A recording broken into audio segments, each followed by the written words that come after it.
My fiancé had a bachelor party the night before the wedding and spent the night with his first love. I didn't cry or make a scene. I wore my wedding dress and attended the wedding as usual. Except, at the wedding, I gave the ring to another man. Eric thought I was just acting out, so he paraded around with a young girl to make me jealous. He called me, saying, "You can still come back. I can break up with her." But then Simon, his nemesis, answered from my phone, "Helen's pregnant. Stop bothering her." I stood on the stage with Eric, dressed in my gorgeous wedding gown. The officiant held the rings and read out the vows. "Mr. Eric, do you take Helen as your wife, no matter?" Eric held my hand and couldn't wait to shout into the mic, "I do. Helen, I do." The audience applauded, but he didn't notice the makeup on his collar rubbing off, revealing a hickey on his neck. I forced a smile and stayed silent. The officiant then asked me, "Helen, do you take Eric as your husband, no matter?" Not willing, I cut him off directly. Eric looked at me, confused. "What are you saying?" I said, "I'm not willing," I repeated. "Stop joking," he demanded. The audience started murmuring. Eric's face darkened. He grabbed the ring and tried to put it on my hand, insisting, "You've been looking forward to today for so long." Until last night, I really had looked forward to this wedding. But last night, at his so-called bachelor party, Eric kissed his first love. She straddled him, and they made out passionately. Someone asked him, "You're marrying Helen tomorrow. How do you feel?" He replied, "Don't ruin the fun by mentioning that. But you chased Helen for so long." Eric replied, "Finally got her, but now she's boring. But if she wants to get married, fine by me." Then, Eric and his first love left early and booked a room at the hotel next door. When I received that video, all my anticipation and joy turned into overwhelming sadness. I shook and vomited until I was weak and almost fainted. But I didn't confront Eric. In the morning, I still got up, wore my wedding dress, had the makeup artist doll me up, and showed up at the wedding looking my best. Just for this moment, to humiliate him in front of everyone. "Had fun with Jessie last night?" I asked Eric. His face changed immediately. "I can explain about last night, but let's finish the wedding first, okay?" "No," I said, looking him in the eye, "we are breaking up. From today, we're done, Eric." His face turned black, and he grabbed my hand. "After making a scene like this, who would want you now?" I looked at him. There was no happiness or love in his eyes, just anger for losing face. He wanted to complete the wedding not out of love, but to save his pride. I pulled my hand back.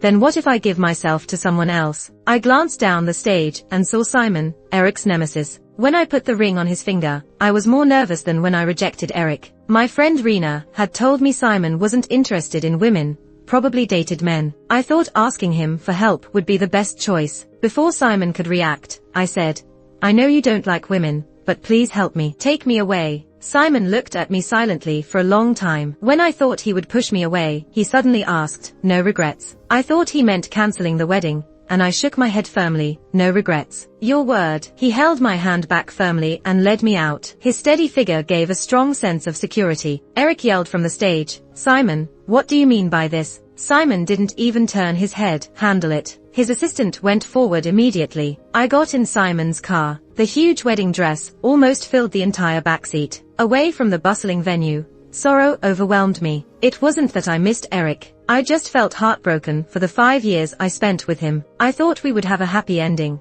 but it turned out to be this humiliating mess. Tears flowed uncontrollably. At the same time, the car's partition rose. Simon handed me a tissue without saying much. The more I cried, the more comfort I found somehow. Exhausted from crying, I asked Simon to have a few drinks with me. He took me directly to his winery. He quietly accompanied me, not saying a word. Midway through, my friend Lily called. I was a bit tipsy and put her on speaker. "Did you really run off with Simon from your wedding? You finally got something good. Since you took him, just spend the night with him." I was so shocked I hiccuped and quickly hung up the phone. "Sorry Simon, my friend was speaking nonsense," I said, wobbling as I stood up. "Thanks for today.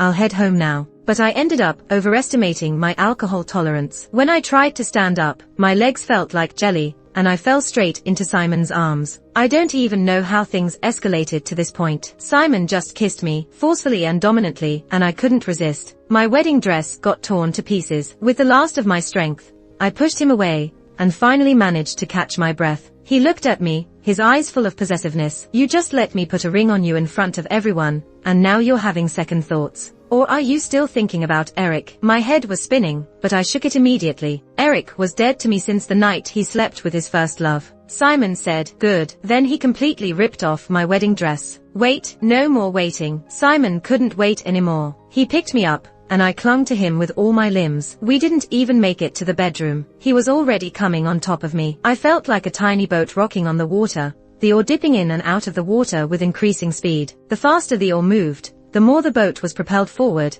as if it was being hit by a fierce storm. The shaking made me dizzy, and it threw the boat to the highest wave. I curled my toes, couldn't help but moan, and bit down hard on Simon's shoulder. At that moment, the storm reached its peak, tossing the boat up high and then crashing it down hard. Finally, the storm subsided after a long while. I nearly blacked out. Simon grunted with satisfaction, kissed my forehead, and mumbled something. Something like, "Helen, I've waited for this day for so long," but I couldn't hear it clearly. With the delicate fabric on the ground and the fragrance of wine filling the air, it felt like I was lost in a drunken, wild dream. But soon, Simon's actions made it clear this was no dream. All night long, I barely had a chance to breathe. When I woke up, my whole body was sore beyond belief. My phone had countless missed calls from Eric, along with numerous messages. I didn't want to look at any of them. Simon had already left for work, but he was thoughtful, leaving me clean clothes and some food. He even called in a personal butler for me to command, though I didn't really need any of it. Having just left a failed relationship,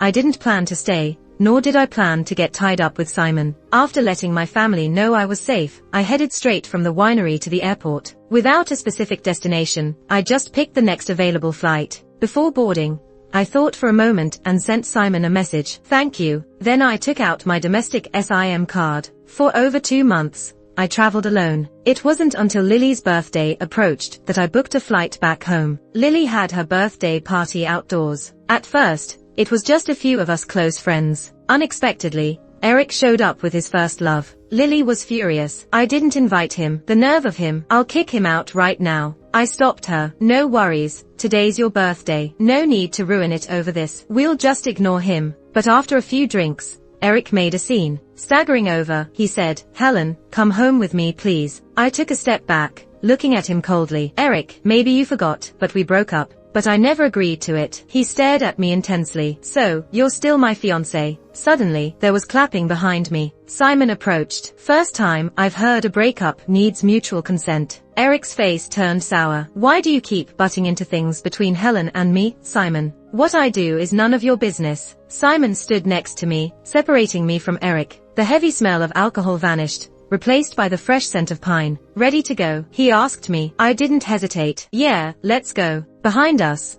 Eric's friends commented, "Seems like Helen really doesn't fancy you anymore. Is she with Simon now?" Eric protested. "No way. Simon doesn't like women. Helen's just doing this to piss me off. The more she acts up, the more she still cares about me. Just wait. I know how to make her come back to me." Ignoring Eric's nonsense, I realized his outburst had left me little appetite. Looking over at Simon, who showed no sign of leaving, I politely asked, "I'm going to get some food. Want to join?" The result was us sitting at a street stall together. The noisy surroundings and thick smoke from the grill clashed with Simon's expensive suit. Yet he sat there calmly, not even flinching when placing his costly suit on a cheap plastic stool. When the barbecue arrived, I said, "You don't have to force yourself if you don't want to eat this." Simon glanced at me, picked up a skewer, and ate it. "It's pretty good." I remembered when I was with Eric, getting tired of restaurant food.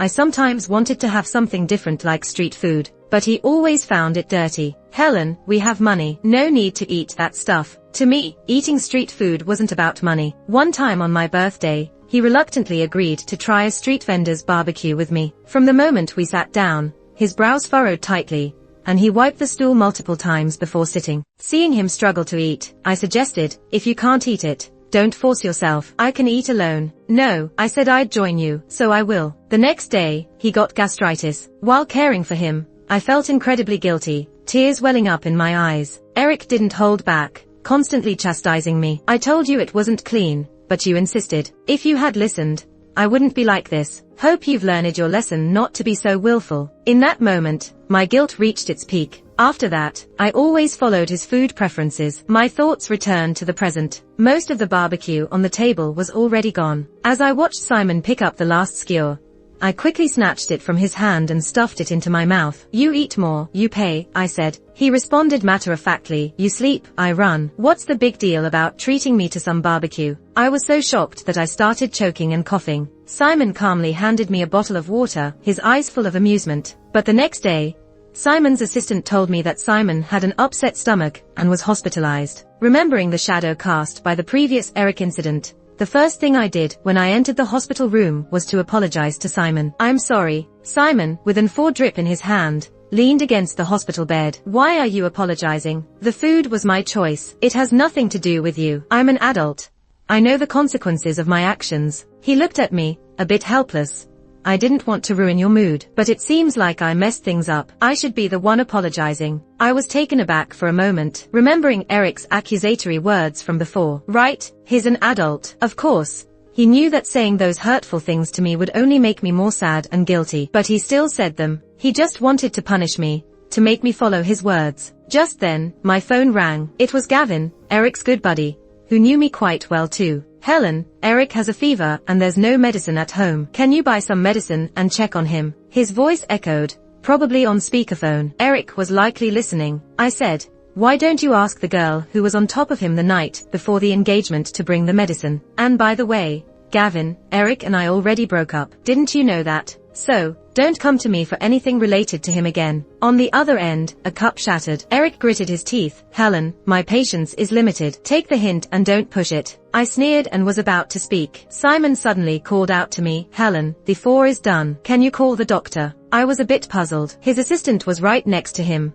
and there was a call button by the bed. Why was he calling me? In the next second, Eric shouted furiously, Helen, you'd rather take care of Simon than come see me. Ah, so he wanted to provoke Eric. I played along, replying, yes, what's the problem? Eric got even angrier. Don't think I can't manage without you. I can find countless others like you. I couldn't be bothered with his raving, so I hung up on him. Meanwhile, Gavin held the disconnected phone, looking conflicted. Eric, if you truly want to win Helen back, you should speak gently to her. The more you act like this, the less willing she'll be to come back. Besides, Gavin swallowed, you were in the wrong. You were about to get married, yet you still had to mess around with Jessie. Eric frowned.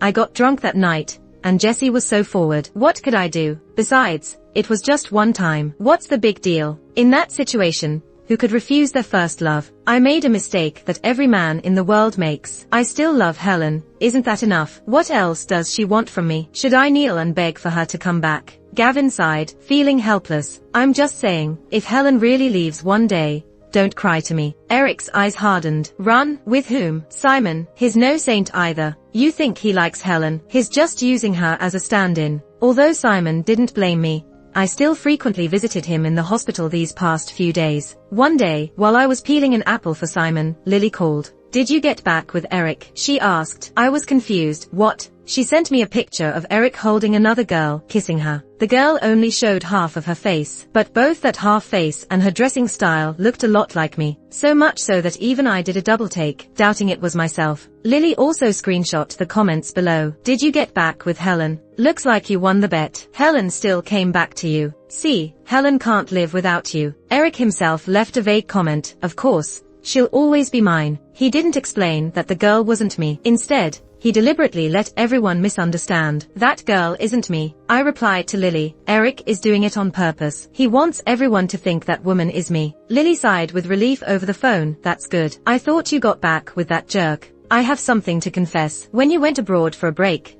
Simon came to ask me about your whereabouts. He offered a lot, so I told him. But rest assured, it's just Simon. If anyone else asked, no matter the amount, I wouldn't have told them. Every time you moved, Simon flew to check on you. Did you really not run into him abroad? I paused. I indeed hadn't seen Simon, and had no idea about this. I looked up at him. He was standing very close to me. Lily's voice was loud. Simon heard everything she said clearly. I rushed to tell Lily we should meet, and then hung up the phone. I did visit you, Simon explained, looking at me. But I didn't intend to disturb you. I just wanted to make sure you were safe. At that moment, my nose tingled with emotion. Traveling alone in a foreign land, Saying I've never felt lonely or scared would be a lie. But knowing now that someone accompanied me in every new place made everything seem complete. It felt like the only flaw in the entire trip had been perfectly filled. My once silent heart started to beat faster, again and again. After that, I talked to Eric. I asked him to clarify that the people in the pictures he posts are not me. Eric said, "I never said she was you. They guessed. I have no control over their thoughts. I don't have the time to explain to each person, and whether I explain or not is up to me." I squinted my eyes and said, "Eric, don't push your luck." He replied, "Helen, just come back to me, and everything will be fine. I told you, we're already broken up, but you still follow my Twitter, right? Isn't that because you still care about me?" I found him ridiculous. "What do you want?" "The day after tomorrow," Eric said.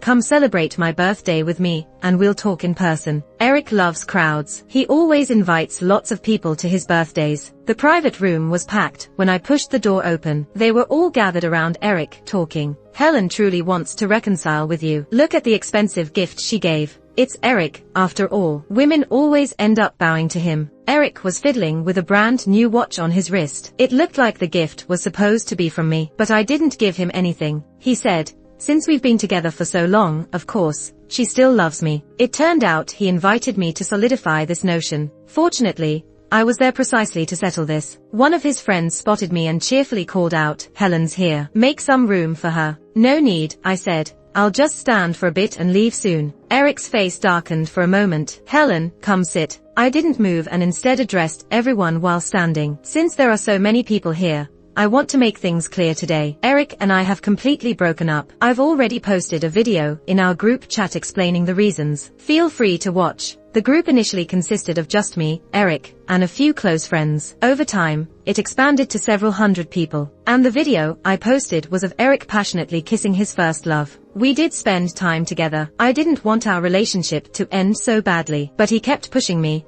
so I had no choice. I scanned the room. "From now on, don't associate me with Eric again. Otherwise, don't blame me for getting hostile." Everyone was shocked. One person, though, couldn't keep quiet. "Cut the act. Weren't you just in Eric's arms, weak from his kisses a few days ago?" I picked up a full glass of wine and walked over. I poured it over his head. "What's so brave about speaking up? You?" Before he could finish, I grabbed a handful of peanuts and shoved them into his mouth. "The person in Eric's photos isn't me. Ask him who it is." Any other questions? The room fell silent, except for the sound of the guy spitting out peanut shells. Having made my point, I turned to leave. Eric followed me out. He grabbed me and pushed me against the wall. Then he pinned my arms and legs. I couldn't move, in such a hurry to find someone. "Simon, maybe." I coldly stared at him, waiting for him to release me. He chuckled. "Do you really think you stand a chance with Simon? Look at this." It was a photo in Simon's wallet. "Everyone says this is Simon's first love. Doesn't she look a lot like you? You thought he genuinely wanted you around. He's using you as a substitute." "Helen," he caressed my cheek. "Why don't you understand? Only I truly love you. Everything I did was to bring you back to me." I silently walked downstairs. To my surprise, I saw Simon. He stood tall beside his car. When he saw me, he immediately put out his cigarette. For a moment, I hesitated to approach him. Seeing me hesitate, he walked towards me. As he got closer, I took a step back. His voice was hoarse. "No matter what,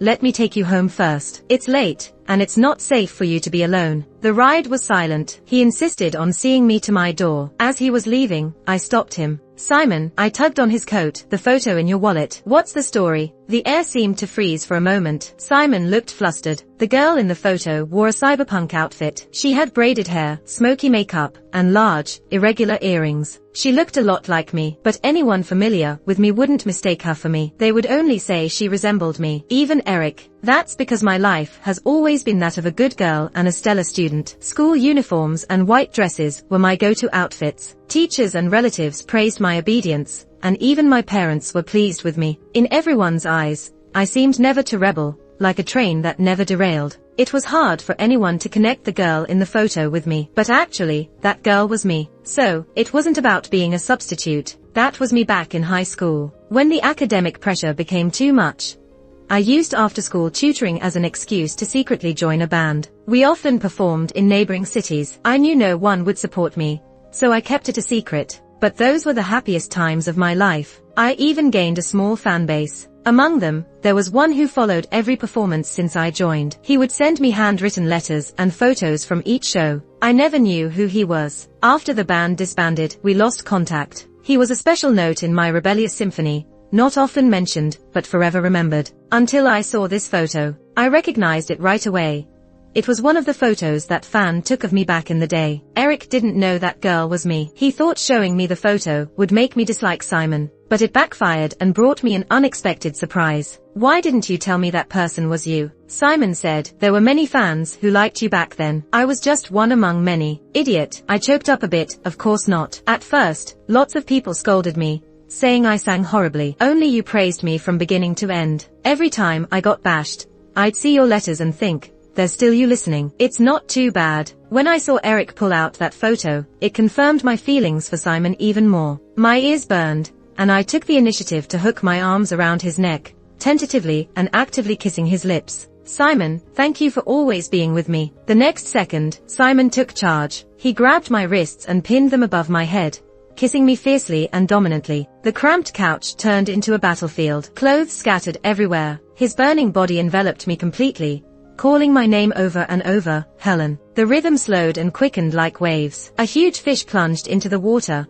swimming slowly and tortuously for a long time. He was doing it on purpose. I bit my lip, gripping his arm. Simon. He looked at me, an unruly smile tugging at his lips. What are you thinking? Tell me. With my flushed face, I leaned close to his ear and whispered 3 words. Simon let out a low hum, veins popping on his forehead. Helen, you'll regret this. That night, when he carried me directly from the couch, I knew I had made a big mistake. On Valentine's Day, the bar was full of lovey-dovey couples. Eric sat there with a dark face, drinking continuously. He didn't understand why Helen wouldn't come back to him, after knowing she was a stand-in. At first, when he found that photo in Simon's wallet, he thought it was Helen, but he then realized it wasn't. Helen was a good girl from childhood. She wouldn't play in a band. He thought, if he could find a stand-in for Helen, perhaps Simon also saw Helen as someone else's stand-in. So, he told her about it, just to wait for her to come back to him. The first day, he was confident, waiting for Helen's call. But he didn't get it. After a week, he found he was still on Helen's blacklist. He thought about forcing her to come back. So he started high-profile relationships with various girls to make her jealous. But now, a month had passed, and there was still no reaction from Helen. He didn't know what went wrong. Gavin coaxed him. Why don't you call her and ask? Who the hell wants to call her? Eric, prideful, retorted. I kindly reminded her Simon's no good. Now you want me to call and beg her to come back. Fine, if she wants to cry when she realizes she's been duped, let her. But in the next moment, he took out his phone and called Helen. Alright, for the sake of how much she used to love me, I'll give her one last chance. When the call came, Simon and I had just returned from the hospital. We were both in a daze. The doctor's words were still ringing in my ears. How can you still be so careless when you're already a month pregnant? Luckily, the baby was fine, but for the first 3 months, we had to be extra careful, or we'd regret it as parents. I was pregnant. Coming to my senses, I vented my frustration by punching Simon. This is all your fault. Simon was clearly happy, a smile tugging at the corners of his mouth. Yes, it's all my fault. But back home, the nausea hit me again, leaving me pale. Simon felt helpless, but apart from comforting me, there was little he could do. While he was fretting, Eric called. Helen, you can still come back now. I can break up with her. He thought I'd be jealous of his recent high-profile relationship with a sweet college girl. But hearing his voice made my nausea worse. Before I could say anything, Simon grabbed the phone. While soothing my back, he said, Helen's pregnant. Stop bothering her. On the other end, Eric froze. Coming to his senses, he kicked over a table full of bottles. Simon, you stole my woman. But the call had already ended, and his number was blocked when he tried calling again. Gavin, scared, asked him what happened. Eric's eyes were hollow. Late at night, Simon answered Helen's phone. He said Helen is pregnant. He has to be lying, right? Gavin dared not answer, because he thought it was true. No, Eric shook his head. It must be fake. Helen knows she's a stand-in. With her pride, she wouldn't stay with Simon. She must still be lying to me, unsatisfied with my recent actions. I should listen to you. Yes, I should talk to her nicely. I'll buy a gift to coax her, to take care of me better. Simon suggested I move in with him. I thought it made sense, so I planned to go home to get some clothes today. When I arrived, I saw Eric holding a gift box and a bouquet, standing at my door. Helen, I'm sorry, he apologized as soon as he saw me. I've been so reckless and excessive lately. But no matter what, it was all because I love you. Can you forgive me? Look, he handed me the gift box. I bought you the pendant you always wanted. This necklace was what I planned to wear with the wedding dress on our wedding day. A month before the wedding, during the dress fitting, I had mentioned wanting to buy this pendant. He had agreed back then, but 3 days before the wedding, I asked him where the pendant was. Eric said, I've been really busy and forgot. Don't you have a lot of necklaces? Just wear one of those instead, okay? I felt bad for him being so busy, so I didn't make an issue out of it. Looking back now, maybe the pendant was a sign that he wasn't the right one for me. I laughed bitterly. What am I even doing with it now? If there's nothing else, you can leave. Helen, he said, his eyes filled with a crazy obsession. I know you've always been upset about that night before our wedding. I slept with Jessie, right? It wouldn't have happened if she hadn't seduced me. How about I make her apologize to you? He dragged Jessie out from the emergency exit, her mouth gagged. He pulled her hair and slammed her head against the wall. Will this make you happy, Helen? Can you forgive me now? Eric looked completely deranged. I didn't dare make any sudden moves. I texted the police and contacted Gavin without Eric noticing. Seeing me remain silent, Eric suddenly slapped himself twice. I was wrong too. I shouldn't have betrayed you. I'm sorry, Helen. Can you forgive me? Helen, come back to me. He started walking toward me. Instinctively, I covered my belly and stepped back. This action seemed to trigger him. He stared at my belly intently. Are you really pregnant with Simon's baby? I told you, he's just using you as a stand-in. Why would you rather be someone's stand-in than get back together with me? His voice grew louder, causing the sensor light to turn on. But it's okay. Suddenly, he smiled. Helen, we don't need this baby. We'll have our own. I wanted to run, but he was faster. He grabbed my shoulders and pushed me against the wall. I couldn't move. Helen, be good. It won't hurt for long. He tightened his fist and aimed at my belly. At this moment, neither the police nor Simon could save me in time. I closed my eyes in despair. A heavy thud sounded. The pain I expected didn't come. I opened my eyes to see Eric, with blood streaming down his forehead, slowly collapsing to the ground. Behind him stood Jessie, holding a fire extinguisher. While Eric was talking, Jessie had been trying to free her hands. When he aimed his fist at my belly, she succeeded and picked up the fire extinguisher to save me. Thank you, I gasped, exhausted, using the last of my strength to show my gratitude. I owe you one, Jessie replied, setting the extinguisher aside and leaning against the wall to wait for the police. My nerves were on edge until Simon arrived. At that moment, I didn't plan to cry, but tears just started flowing. Simon held me tightly. It's over now. I'm sorry, Helen. I'm late. Eric was taken away by the police and sentenced to prison. As for Jessie, Simon asked me how I wanted to handle it. I would never forgive her for the affair, but she did save me. I don't want to owe her, I said. So Simon found Jessie and gave her $500,000. She gladly accepted. Simon threw a grand wedding for me. He handled most of the preparations himself. All I had to do was stay at home and decide on things. Later, I asked Simon why there were rumors that he liked men at first. Simon said, too many people were curious about my love life, so rumors spread both true and false. I never clarified, so people believed them. But, he kissed me on the lips. Do you know which rumor I like the most? Which one? They said the photo in my wallet is of my first love. Back then, it wasn't you, but now, it is. Not a rumor, but truly his Helen. From then on, he would love her with all his heart.